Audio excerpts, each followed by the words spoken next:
ഈ പോകുന്ന വഴി ഇതിലെയും അതിലെയൊക്കെ ഞങ്ങൾക്ക് വീട്ടിലേക്ക് പോകാമായിരുന്നു. 4 കൂടി കവല, 3 കൂടി കവലയാണ്. ഇവിടെ ഞങ്ങൾ ഉച്ചയ്ക്കൊക്കെ ഈ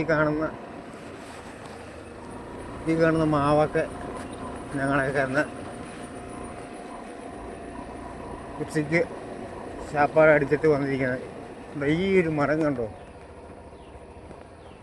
ഇതാണ് താന്നിമരം എന്ന് പറയുന്നത്. ഇതിൻ്റെ കായൊക്കെ പൊട്ടിച്ച് ഞങ്ങളിത് കണ്ടോ, വലിയൊരു മരം കണ്ടോ, ഭയങ്കരമായ താന്നിമരം. ഇന്നും അന്നും ഒരേ മുകളിൽ തന്നെ ഇരിക്കുന്നു. ഇച്ചിടെ സെറ്റപ്പായിട്ട് വന്നിട്ടുണ്ടെന്ന് എനിക്ക് തോന്നുന്നു. ഇതിൻ്റെ അകത്ത് താന്നി കുരുവുണ്ടാവും. ഇതൊക്കെ പറിച്ച് ഞങ്ങൾ ഇവിടെ തല്ലി പൊട്ടിച്ച് ഉച്ചയ്ക്കൊക്കെ വന്നിരുന്ന് തിന്നുന്ന ഏരിയയാണത്. ഇവിടെ വന്നാണ് ഞങ്ങൾ കൂടുതൽ നേരം വിശ്രമിക്കാറും ഇരിക്കാറും ഉള്ളത്. എന്നൊക്കെ ഈ താഴെ ഈ ഭാഗങ്ങളിലേക്ക് ഇത്ര